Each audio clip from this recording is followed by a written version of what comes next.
Okay guys, so you're gonna have to bear with me here a little bit because it's gonna take a little bit because I want you to see how I build these models. I don't want it to be something where they're all written up here and you don't see how I built them, okay? So pay close attention, make sure you build them with me, ask me questions in class if there's something you don't understand. Okay, so this is 9.6 honors, 7.6 math 7.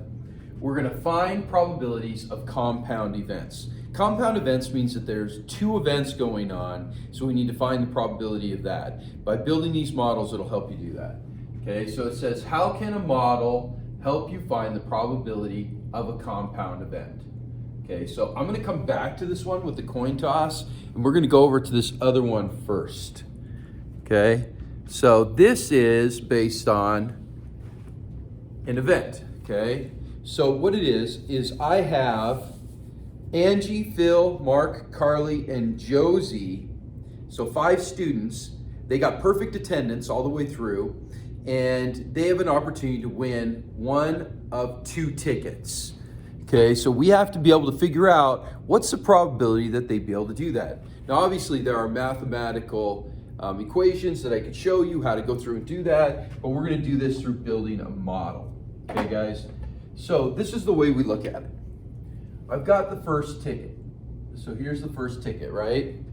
Now at this point, any one of these, if it's drawn, one of their names, let's say each of their names are put into a bag, right? Any one of them could actually win the ticket. So in other words, we could have Angie win it. We could have Phil win it. We could have Mark win it. We could have Carly win it. And we could have Josie win it. So that's our line for the first ticket. Okay, guys, do you see that? However, in the second drawing, whoever gets drawn first is no longer going to be in the drawing. So for each one of these, we have a different grouping of people that could win it, each of them with 4. In other words, I would go like this with Angie, and I'd say, okay, I could have, if Angie wins it, then Phil, Mark, Carly, or Josie could be the second one drawn. See how it went down to 4 people in the second drawing. If Phil gets it, and I know this is a little bit labor intensive, but it helps. Angie, Mark, Carly, or Josie could win it, okay? If Mark gets chosen, then Angie, Phil, Carly, or Josie could get it, okay? See how it's getting a little crowded? Okay, so I'm gonna do it here. So if Carly gets it, then it would be Angie, Phil, Mark, or Josie could get it, okay? And I'm gonna erase Josie and put her down a little bit lower, all right? So if Josie gets it, it could be Angie, Phil, Mark, or Carly. Now there are 2 things that this gives us, okay? This gives us an actual sample space, okay? If I read these directly, it'll give me the sample space, but it also gives me the probability, like how many different possible outcomes could I have? Now our sample space, just like yesterday, I'm gonna take a little more time and do this, I would read this way. So in other words, one of the possible outcomes is Angie and Phil. Another one is Angie and Mark. So I'm like reading this way, Angie and Carly. Another outcome, Angie and Josie, okay? So those are all the outcomes based on this model, okay, that could actually end up with the tickets. And this would continue to go. So if it's Phil, it could be Phil and Angie, it could be Phil and Mark, it could be Phil and Carly, it could be Phil and Josie, okay? It could be Mark and, so I'm gonna just start putting this out here. I think you get the picture, but I want you to see how we make up the sample space of all the possible outcomes, okay?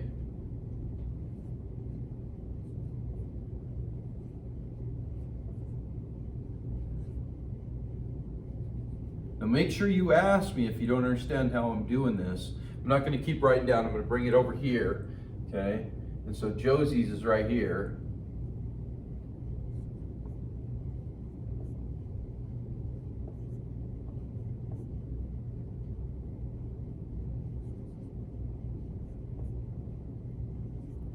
So this ends up being my sample space, okay?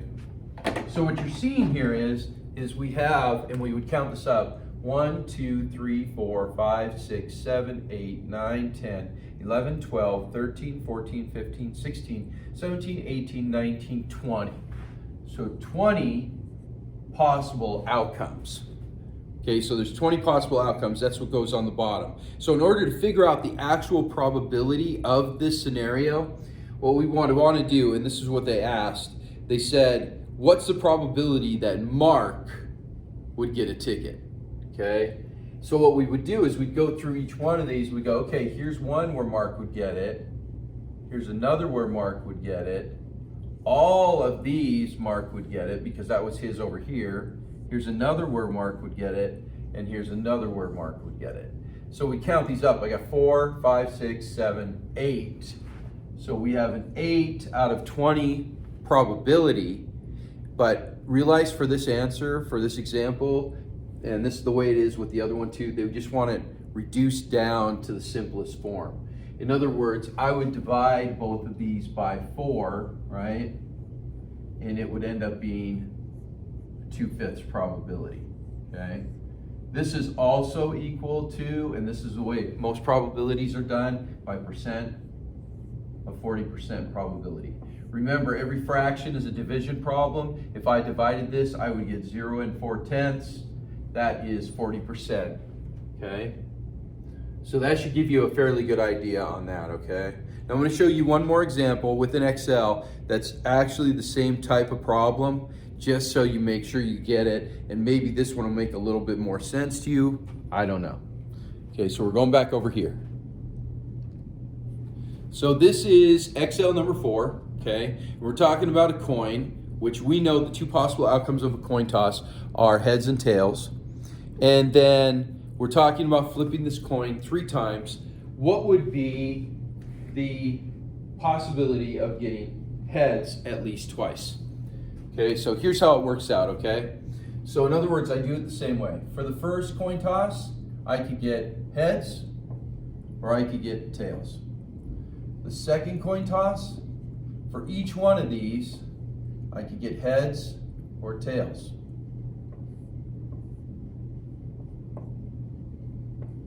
And then for the third coin toss, where this gets a little bit more, I could get, again, heads or tails for each one.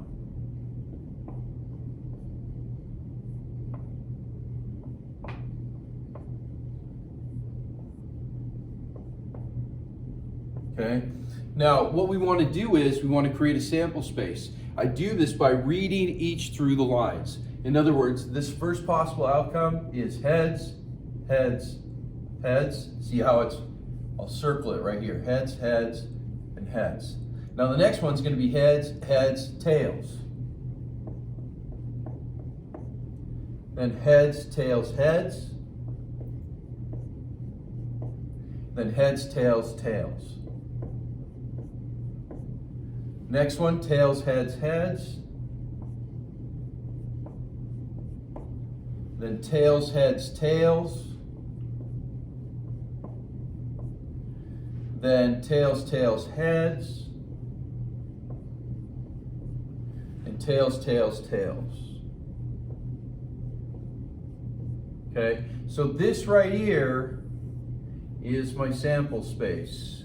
These are all the possible outcomes. In other words, it's going to be out of 8 possible outcomes, okay?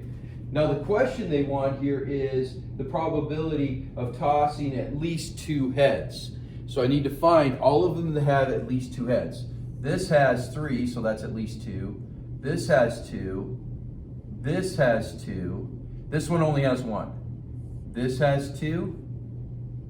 And that's it. Okay, so the rest of them have less than 2 heads. So I count this up. This is 4 out of 8. And for this question, all they want is the simplified form of the probability. So in other words, I would divide this by 4 over 4, right, to reduce it, which would equal 1/2. That's the answer they're looking for in the Excel. They want that reduced fraction, okay, guys? If we were going into percent, we should know that this is a 50% probability. All right, guys?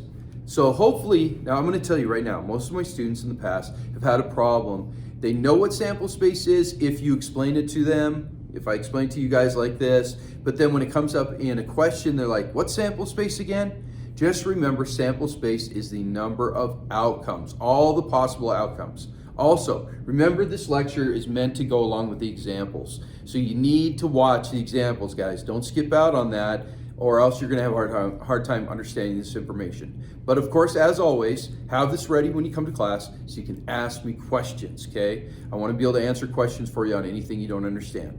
All right.